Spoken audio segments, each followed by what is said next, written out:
Hello friends, आप सभी का स्वागत है मेरे YouTube channel mission IAS PCS में। यहाँ पर हम लोग पढ़ रहे हैं जलवायु विज्ञान, और जलवायु विज्ञान में आज का हमारा टॉपिक है वर्षण और वर्षा। तो यहाँ पर हम लोग देखेंगे वर्षण क्या है और वर्षण जो है वर्षा से कैसे डिफरेंट है। मतलब बहुत से लोग कंफ्यूज रहते हैं कि ये वर्षण और वर्षा एक ही है, बट इसमें डिफरेंस होता है। वर्षण जो है उसी के अंदर हमें वर्षा का एक रूप देखने को मिलता है। तो यहाँ पर सबसे पहले हम लोग देखते हैं कि वर्षण क्या है, मतलब प्रेसिपिटेशन। ये जो वर्षण है, ये जब हमारे वायुमंडल में जो वायु है उसके अंदर जो जलवाष्प है, ठीक है, जब ये जलवाष्प वायु से अलग होकर के ठोस, द्रव और गैस, इन तीनों रूपों में, इनमें से किसी भी रूप में जब नीचे की ओर गिरने लगती है तो उसे वर्षण कहते हैं। ठीक है, और वर्षा होती है वो जो है केवल लिक्विड फॉर्म में, मतलब द्रव अवस्था में नीचे की ओर आती है। बट ये जब तीनों जो है ये अवस्थाएं, इन तीनों को मिला करके इसे हम वर्षण बोलते हैं। तो फिर जो ये वर्षण है, वर्षण की जो तीन अवस्थाएं होती हैं, इसको यहाँ पर हम लोग समझने की कोशिश करते हैं। ठीक है, जो ये हमारी पहली अवस्था है गैसीय अवस्था होती है। इसमें क्या होता है, जैसे कि इसमें जो संघनन की प्रक्रिया होती है, सबसे पहली जो है ये यहाँ पर कम ऊंचाई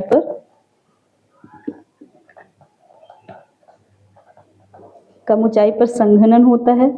ये संघनन क्या है, ठीक है, ये सब मैंने अपने लास्ट क्लास में एकदम डीपली यहाँ पर डिस्कस किया हुआ है। संघनन जो है ये टॉपिक भी अलग से वीडियो ही बना है, संघनन क्या है, ठीक है, कंडेंसेशन। तो अगर ये कॉन्सेप्ट अगर आपको इसमें कोई कंफ्यूजन है तो वहाँ से क्लियर कर सकते हैं। एंड सेकंड है हमारा संघनन की जो प्रक्रिया है वो धीमी होगी। यहाँ पर संघनन की प्रक्रिया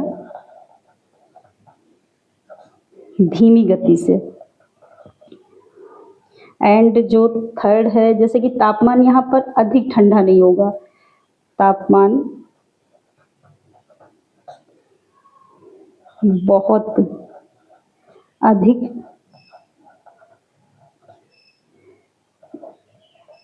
ठंडा नहीं होगा। एंड यहाँ पर क्या होगा, ये जो जलवाष्प है ये छोटी छोटी बूंदों के रूप में उपस्थित होगा। जलवाष्प जो है छोटी बूंदों के रूप में होगा, छोटी बूंदों के रूप में। जैसे इसके जो उदाहरण हैं, जैसे ये गैसीय अवस्था में कौन कौन सी चीजें देखने को मिली, इसमें क्या होता है, जैसे ओस होता है, ओस एंड कोहरा,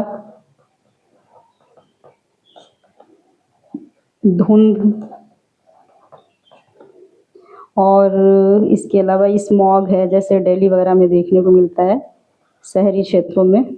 ये सब क्या है, ओस क्या है, कोहरा क्या है, धुंध, स्मॉग, ये सब भी मैंने अब पहले ही डिस्कस कर लिया है, ताकि यहाँ पर आपको क्लियरली सब चीज़ें समझ में आए कि ये है क्या। अदरवाइज अगर ये टर्म्स मैंने क्लियर ना किए होते तो यहाँ पर कंफ्यूजन होता कि इनमें क्या डिफरेंस है। तो ये सब चीज़ें आप लोगों को क्लियर हो चुकी होंगी।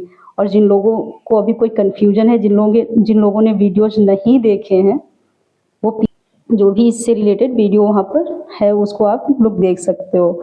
ये यहाँ पर क्या होता है, जब ये जलवाष्प की छोटी छोटी बूंदें होती हैं और इनका वेट कम होता है, ठीक है, और ये सतह पर लिक्विड फॉर्म में नहीं आ पाती, तो फिर ये वायुमंडल में तैरती रहती हैं, निचले वायुमंडल में तैरती रहती हैं। ठीक है, तो ये हमारी हो गई वर्षण की जो गैसीय अवस्था। ठीक है, इसके बाद जो एक द्रव अवस्था है, इसमें क्या होता है, इसमें संघनन की जो प्रक्रिया है,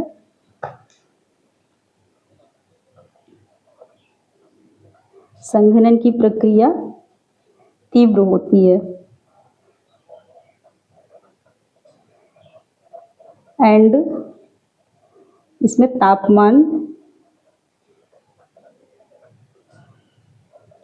अधिक ठंडा होता है, तापमान अधिक ठंडा होता है। एंड इसमें क्या है, जलवाष्प की जो बूंदें हैं वो बड़ी होती हैं, जलवाष्प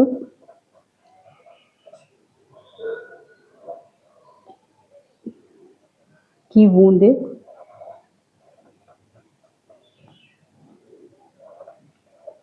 बड़े आकार की होती हैं, बड़े आकार में होती हैं। जैसे इसमें जैसे तो यहाँ पर ये वर्षण का रूप है, इसमें ही वर्षा देखने को मिलती है। जैसे कि जो हमारा है संवहनीय वर्षा, संवहनीय वर्षा, एंड सेकंड है पर्वतीय वर्षा,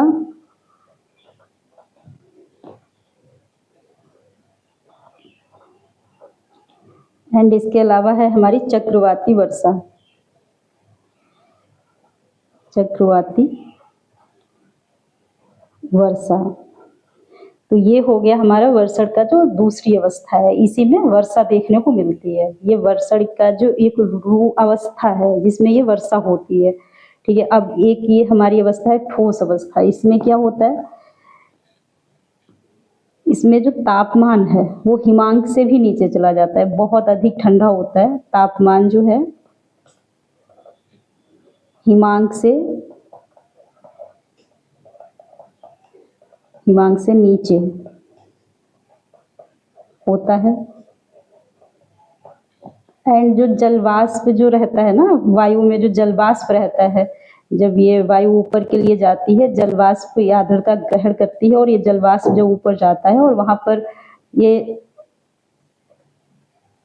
जब अधिक ये तापमान जो है बहुत अधिक ठंडा मिलता है, जैसे हिमांक से भी नीचे, तो जो जलवाष्प होता है यहाँ पर संघनन की प्रक्रिया होती है और जलवाष्प जो है ये ठोस में बदल जाता है, ठोस में बदल जाता है। जैसे यहाँ पर फिर कौन सी स्थिति बनती है, जैसे यहाँ पर हिमपात देखने को मिलता है। हिमपात मतलब स्नोफॉल, स्नोफॉल, ठीक है। और इसके अलावा यहाँ पर यहीं पर ओलावृष्टि भी देखने को मिलती है। ओलावृष्टि इसी अवस्था में, ओलावृष्टि मतलब हेलफॉल, हेलफॉल। एंड एक और टर्म आता है तुषारपात। ये तुषारपात क्या होता है, तुषारपात मतलब ये स्लीट। ये तुषारपात क्या होता है, इसमें ओला प्लस द्रव का मिक्सअप होता है, ओला प्लस द्रव का मिक्सअप होता है। ये कैसे होता है कि जैसे कि मान लीजिए ये जो अवस्था है इसमें ये जलवाष्प है ठोस में बदलकर जब नीचे की ओर आता है, ठीक है, जब नीचे की ओर आता है और यहाँ से जो हमारी सतह से गर्म हवाएं ऊपर के लिए उठ रही होती हैं, फिर जब ये बीच में आपस में टकरा जाता है तो फिर वहाँ पर ये गर्म हवाएं जो ऊपर से ओला आ रहा है तो उसको थोड़ा सा लिक्विड फॉर्म में कन्वर्ट कर देती है। तो ये ओला प्लस द्रव, ओला प्लस द्रव का ये मिक्सअप टाइप में हो जाता है, तो उसे ही कहते हैं तुषारपात। तो यहाँ पर ये जो वर्षण है, वर्षण को यहाँ पर आप लोग समझ गए होंगे कि इसकी ये 3 अवस्थाएं होती है। जब हमारे वायुमंडल में जब गर्म वायु ऊपर के लिए जाती है और जो कंडेंसेशन होता है, संघनन, ठीक है, तो उसके बाद जो संघनन होने के बाद जो जलवाष्प है वो किन किन रूपों में नीचे आती है, उसे ही वर्षण कहते हैं। इसके बाद हम लोग देख लेते हैं, तो यहाँ पर देखेंगे ऊंचाई के आधार पर वर्षण की स्थिति क्या है, मतलब ऊंचाई के आधार पर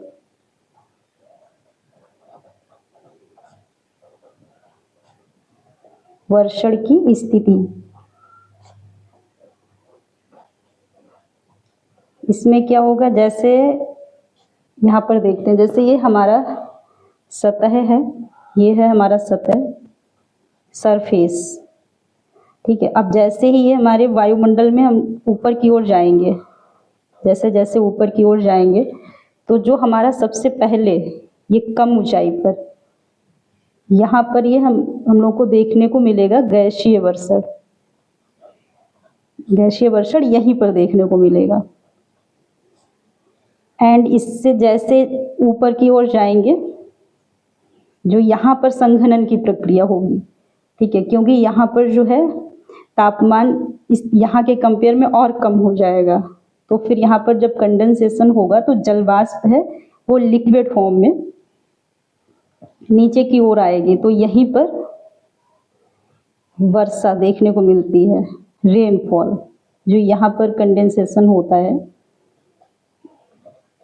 ठीक है। अब इसके ऊपर जो हम लोगों ने अभी डिस्कस किया ना कि ये जो ठोस वर्षण है वो सबसे ऊपर, क्योंकि जैसे जैसे ऊपर जाएंगे तापमान और कम होता जाएगा, तो यहाँ पर जल वाष्प जो है ठोस अवस्था में देखने को मिलेगी, तो इसे कहेंगे ठोस वर्षण।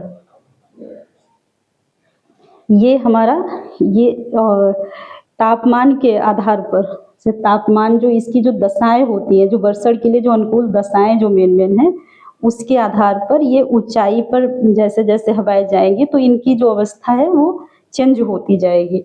जैसे कि यहाँ पर देख लेते हैं कि जो वर्षण की जैसे कि अनुकूल दशाएं क्या है, वर्षण की अनुकूल दशाएं,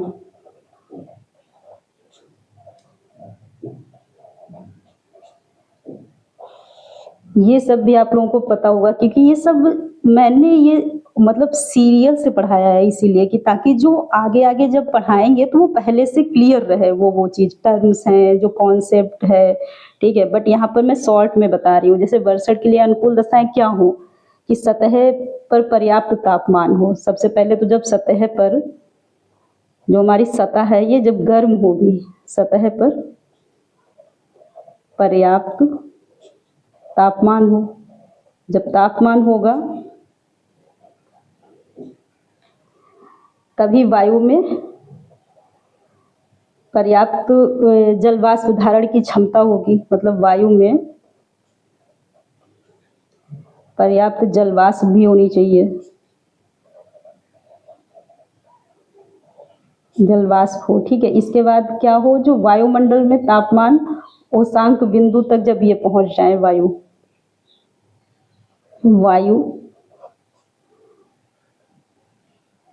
उष्णांक बिंदु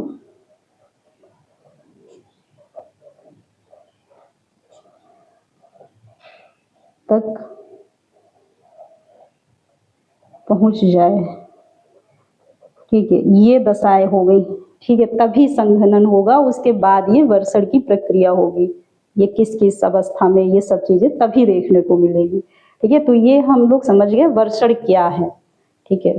अब इसके बाद हम लोग देख लेते हैं जैसे वर्षण को कुछ कारक हैं जो प्रभावित करते हैं। तो इसमें जो पहला है हमारा ये विषुवत रेखा से दूरी, विषुवत रेखा से दूरी, तो इसे समझ लेते हैं कि यहाँ पर इसका क्या मतलब है। तो विषुवत रेखा से दूरी का मतलब है कि जैसे जैसे यहाँ पर मतलब सर्वाधिक वर्षा देखने को मिलती है, और जैसे जैसे हम लोग ध्रुवों की ओर जाएंगे तो तापमान कम होता जाएगा और वर्षा कम देखने को मिलेगी। जैसे यहाँ पर सर्वाधिक वर्षा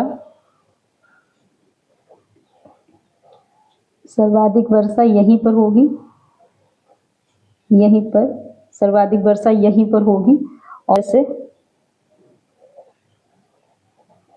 जैसे जैसे ध्रुवों की ओर जाएंगे, ध्रुवों की ओर जाएंगे तापमान कम होता जाएगा,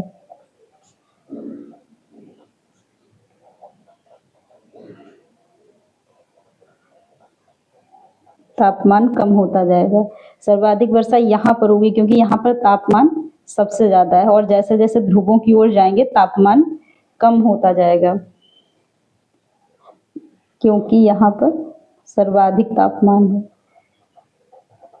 सर्वाधिक तापमान यहीं पर है। ऐसा क्यों है, ये सब भी हम लोग पिछले क्लासेस में डिस्कस कर चुके हैं। जैसे यहाँ पर शॉर्ट में बता देते हैं, जैसे ये हमारा अर्थ है एंड ये है हमारा सन,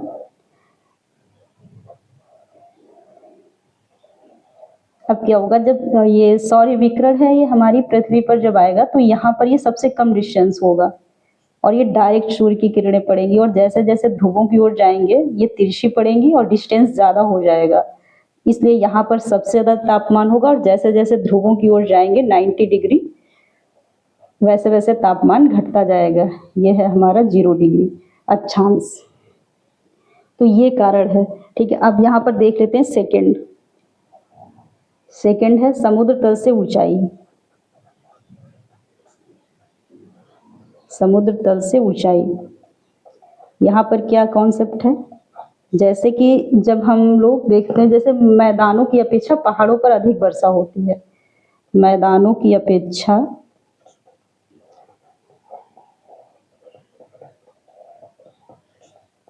पहाड़ों पर अधिक वर्षा, ऐसा क्यों होता है? ये पहाड़ों पर क्यों वर्षा होती है? क्योंकि जो ये हमारी वायु है, ये जो है पहाड़ों के सहारे ऊपर की ओर उठती है, क्योंकि जब ये आर्द्रता युक्त वायु पहाड़ों के सहारे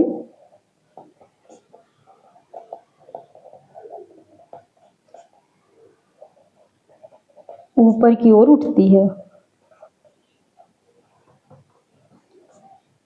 तो फिर यहाँ पर देखने को मिलता है कि ये समुद्र तल से ऊंचाई यहाँ पर एक कारक के रूप में देखने को मिलता है। ठीक है, अब थर्ड है हमारा जो ग्रहीय पवनें हैं। ग्रहीय पवनें हैं, क्या है, ये किस तरीके से कारक के रूप में देखने को मिलती है? यहाँ पर क्या है, अगर पवनें जो है समुद्र तल से धरातल की ओर जाएंगी तो आर्द्रता युक्त होंगी और वर्षा करेंगी। यहाँ पर यही है बस। ये यदि पवनें समुद्र से मतलब सागर से धरातल की ओर जाएंगी तो ये आर्द्रता ग्रहण करके जाएंगी ना, क्योंकि ये जलीय क्षेत्र से गुजरेंगी, धरातल की ओर जाएंगी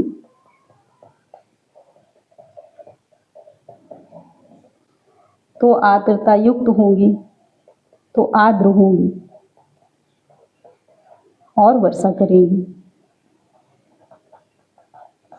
के अपोजिट होगा, जैसे ये धरातल से अगर समुद्र की ओर जाएंगी तो फिर ये आर्द्र नहीं रहेंगे, तो फिर ये वर्षा नहीं करेंगी। ये इसको इस तरीके से यहाँ कारक के रूप में देखा जा सकता है। एंड फोर्थ है हमारा समुद्र से दूरी, भी इसका एक कारक के रूप में देखा जाता है। जो समुद्र से दूरी है, जैसे जैसे हम लोग समुद्र से स्थल की ओर जाएंगे, समुद्र से स्थल की ओर जाएंगे, समुद्र से स्थल की ओर जितना दूर जाएंगे, जितना दूर जाएंगे वर्षा कम होती जाएगी, वर्षा कम होती जाएगी।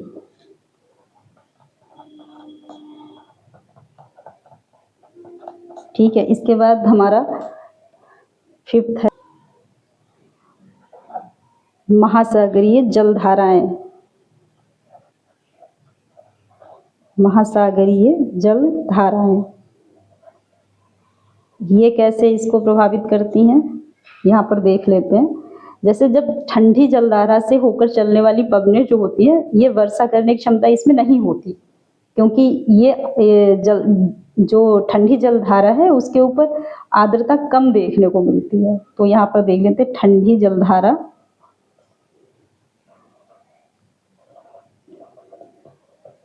से होकर चलने वाली पवनें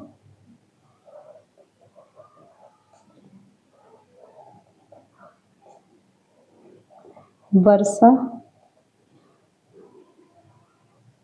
नहीं कराती, और गर्म जो जलधारा होती है, गर्म जलधारा के ऊपर से जो पवनें चलती हैं, ऊपर से चलने वाली पवनें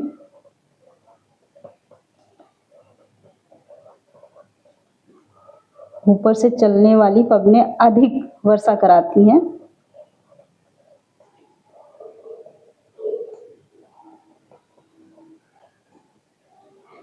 कराती हैं क्योंकि गर्म जो जलधारा है, क्योंकि गर्म जलधारा के ऊपर आर्द्रता अधिक होती है। जब आर्द्रता होगी तभी तो वायु आर्द्रता ग्रहण करेगी, आर्द्रता अधिक होती है। तो यहाँ पर हम लोगों ने देखा कि जो वर्षण को प्रभावित करने वाले क्या कारक होते हैं। ठीक है, ये सारे फैक्टर जो हैं ये वर्षण को प्रभावित करते हैं। ठीक है, अब इसके बाद ये हो गया हमारा वर्षण के बारे में कंप्लीट जो भी कॉन्सेप्ट था। इसके बाद हम लोग देख लेते हैं ये जो वर्षा है, ये वर्षा के प्रकार क्या हैं, कितने प्रकार की वर्षा देखने को मिलती है।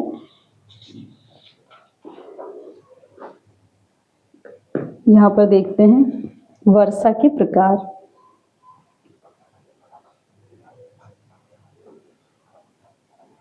तो यहाँ पर मुख्यतः जो है मेनली 3 टाइप्स रेनफॉल होता है। मुख्यतः 3 प्रकार की वर्षा देखने को मिलती है।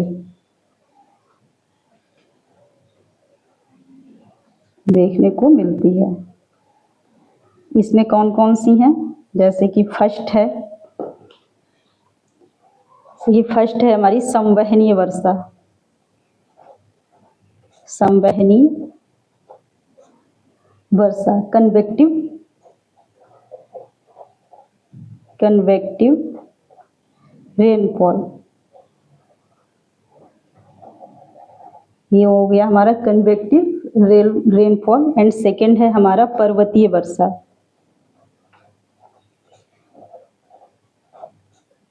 ये है हमारा पर्वतीय वर्षा। Orographic rainfall. एंड थर्ड है हमारा चक्रवाती वर्षा। Cyclonic rainfall. अब इसके बारे में हम लोग 1 बाय 1 देखते हैं कि ये क्या क्या इसमें कॉन्सेप्ट है। तो सबसे पहले हम लोग देख लेते हैं जो हमारा पहला है संवहनीय वर्षा। इसमें क्या होता है, संवहनीय वर्षा में जैसे कि हम लोगों ने देखा था ना, ये विषुवतीय प्रदेशों में गर्मी अधिक होती है।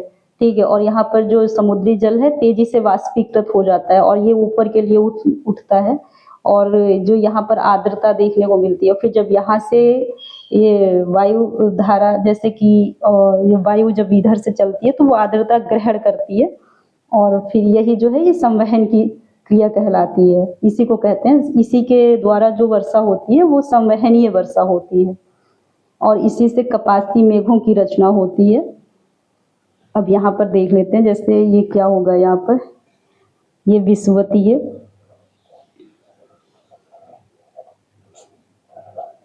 विषुवतीय प्रदेशों में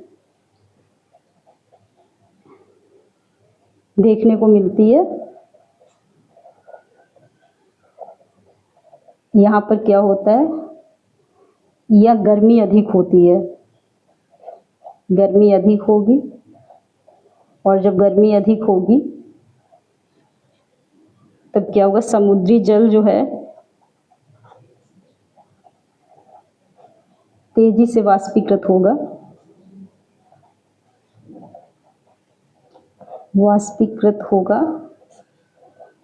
एंड ये ऊपर की ओर उठेगा,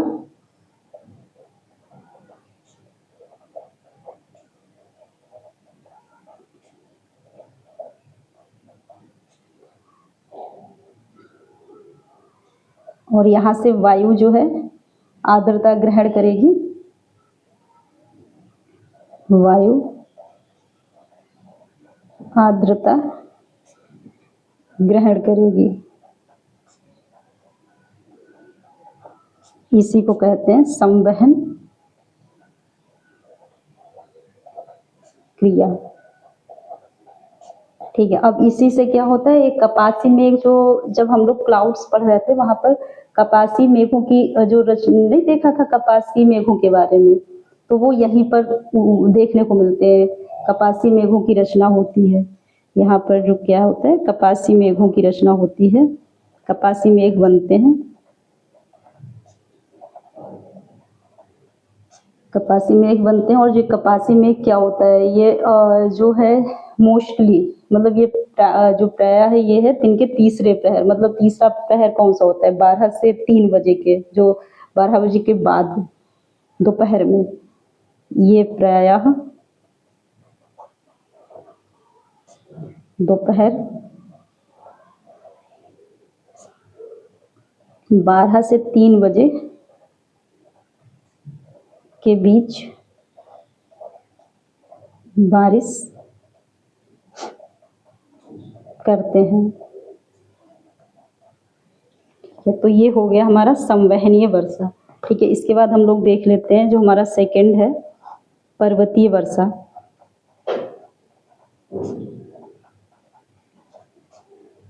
पर्वतीय वर्षा में क्या होता है, इसी को कहते हैं धरातलीय वर्षा।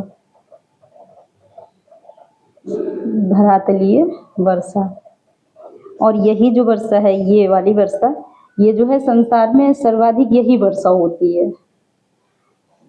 यही वर्षा संसार में मतलब पूरे विश्व में यही वर्षा संसार में सर्वाधिक होती है। इसमें क्या होता है, जैसे ये हमारी कोई भी ये पर्वत है, अब ये गर्म वायु जो है आर्द्रयुक्त वायु ये इस साइड ऊपर के लिए उठ रही है, ये पर्वत के सहारे ऊपर उठती है, ये है हमारी आर्द्रयुक्त वायु। आर्द्र वायु, आर्द्र और गर्म वायु, गर्म व आर्द्र वायु ये ऊपर के लिए उठती है, और यहाँ पर संघनन की प्रक्रिया होती है और बादलों का निर्माण होता है। ये सब संघनन कैसे होता है ये सब हम लोग पहले की क्लास में डिस्कस कर चुके हैं। ये संघनन की प्रक्रिया होती है और बादलों का निर्माण होता है, और यहाँ पर ये बारिश होती है, यहाँ पर ये बारिश होती है। ठीक है, और जब ये हवाएं यहाँ से आर्द्रता के रूप में यहाँ पर बारिश हो जाती है, फिर जब इधर के लिए उतरती हैं, जब ये हवाएं ऐसे पर्वत के दूसरे साइड में जब उतरती हैं, तो ये शुष्क गर्म और शुष्क हो जाती हैं, गर्म व शुष्क हो जाती हैं, और इस साइड बारिश नहीं करती। यहाँ वर्षा नहीं करती, और बहुत कम अगर करती, बहुत हल्का फुल्का अगर इधर से मॉइस्ट एयर रह जाता है, जैसे आर्द्र एयर कुछ अगर इस साइड आ जाती है तो फिर हल्की सी बारिश इधर देखने को मिलती है, अदरवाइज नहीं ही करती है। इसलिए, और ये वर्षा विहीन भाग होता है, तो इसीलिए इसको कहते हैं वृष्टि छाया क्षेत्र। ये जो एरिया है ये है ये वाला, ये है वृष्टि छाया। ये भी एग्जाम में पूछा जा सकता है, वृष्टि छाया क्षेत्र क्या होता है, वृष्टि छाया क्षेत्र, तो इसी को कहते हैं वृष्टि छाया क्षेत्र। और जो यहाँ पर एक और टर्म आता है, ये जो ढाल होता है ऊपर के लिए और ये नीचे के लिए, ये जो ढाल है इसे कहते हैं पवन अभिमुख ढाल। पवन अभिमुख ढाल।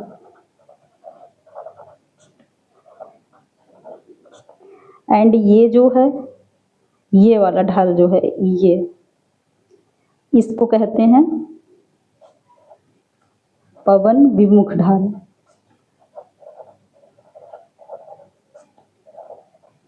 और यहाँ पर एक और कंडीशन होना जरूरी है कि जैसे ये जो पर्वतमाला है या पर्वत है कोई, तो ये समुद्र के निकट हो, ठीक है, वहाँ पर ये जो है ये वायु ये ज़्यादा आर्द्रयुक्त होगी, तो वहाँ पर वर्षा होगी। ठीक है, एक ये कंडीशन है, प्लस एक और है, जब वायु है ये हमारी इसमें टकराना जरूरी है।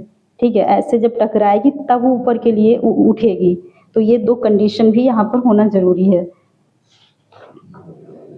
इसके बाद थर्ड है हमारा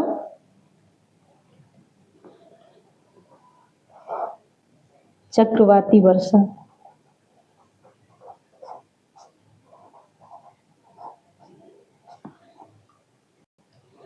ये वर्षा मुख्यतः जो है शीतोष्ण क्षेत्र में देखने को मिलती है, जैसे कि ये शीतोष्ण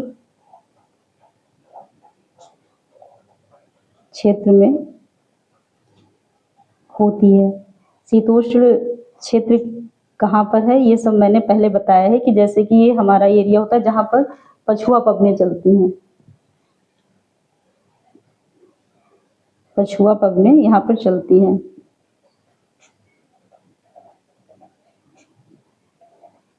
और यहाँ पर क्या होता है, जैसे ये एरिया होता है, ये है हमारा 30 डिग्री से जो 60 डिग्री का एरिया, 30 डिग्री अक्षांश से 60 डिग्री अक्षांश के बीच में जो ये शीतोष्ण क्षेत्र था और जहाँ पर पछुआ पवनें चलती हैं, वहाँ की बात हो रही है। यहाँ पर क्या होता है, जब यहाँ पर जैसे ऊपर से ये हमारा कोल्ड एयर आ रहा था और नीचे से ये जो 0 डिग्री था, 0 डिग्री अक्षांश, और उसके बाद जो ये 30 डिग्री अक्षांश है,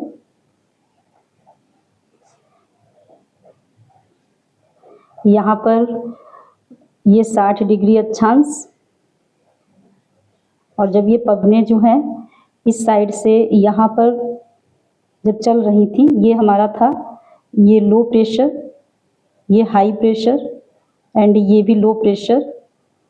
जब ये पवनें हाई प्रेशर से लो प्रेशर की ओर चल रही थी और ऊपर से ठंडी पवनें इधर आ रही थी, जब ये टकरा रही थी तो यहाँ पर जो वायु राशियाँ, अपोजिट वायु राशियाँ, जैसे इधर से गर्म एंड इधर से ऊपर से ठंडी वायु राशि जब टकरा रही थी और वाताग्रोह का निर्माण हो रहा था। जैसे ये वायु राशि थी, ये मान लीजिए हमारी गर्म वायु राशि है वार्म,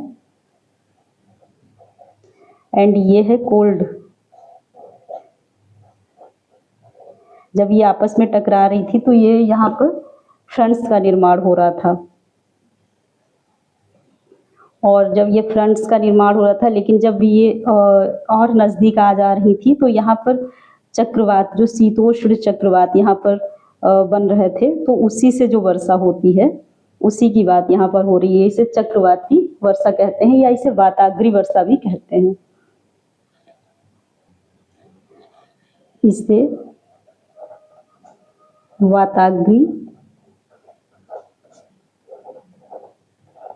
वर्षा कहते हैं। एंड ये जो वर्षा है ये पूरे साल भर हल्की फुहारों के रूप में यहाँ पर देखने को मिलती है, और ये वर्षा पूरे वर्ष भर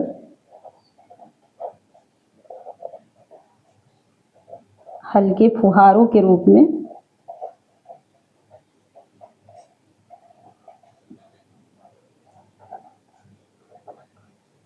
देखने को मिलती है। तो ये हो गया हमारा वर्षा से रिलेटेड जो भी कॉन्सेप्ट था, ये कंप्लीट। ये जो 3 प्रकार की, जो मेनली जो 3 प्रकार की वर्षा होती हैं, तो यहाँ पर मैंने उसको डिस्कस किया। जो ये हमारी संवहनीय वर्षा होती है, एंड पर्वतीय वर्षा क्या होती है, एंड जो चक्रवाती वर्षा क्या होती है, साइक्लोनिक रेनफॉल। ठीक है, तो ये आज का ये कंप्लीट होता है हमारा वर्षण एंड वर्षा का जो टॉपिक था, उससे रिलेटेड जो भी कॉन्सेप्ट थे यहाँ पर मैंने डिस्कस किया। इसके बाद हम लोग देखेंगे नेक्स्ट टॉपिक, एंड इससे रिलेटेड जो भी क्वेश्चन है या डाउट्स हैं आप लोग कमेंट बॉक्स में पूछ सकते हो। और इसका जो PDF है वो हमारे टेलीग्राम चैनल पर, वहाँ से आप लोग देख सकते हैं अगर आप लोगों को रिवीजन करना है। उसका लिंक जो है मैंने यहाँ डिस्क्रिप्शन में शेयर कर दिया है। और इसके बाद जो ये हमारा चैनल है इसको सब्सक्राइब करें, ताकि जो भी आने वाले वीडियो है उसका नोटिफिकेशन आप लोगों को मिल सके, और वीडियो को शेयर भी करें, लाइक करें। Okay, thank you friends.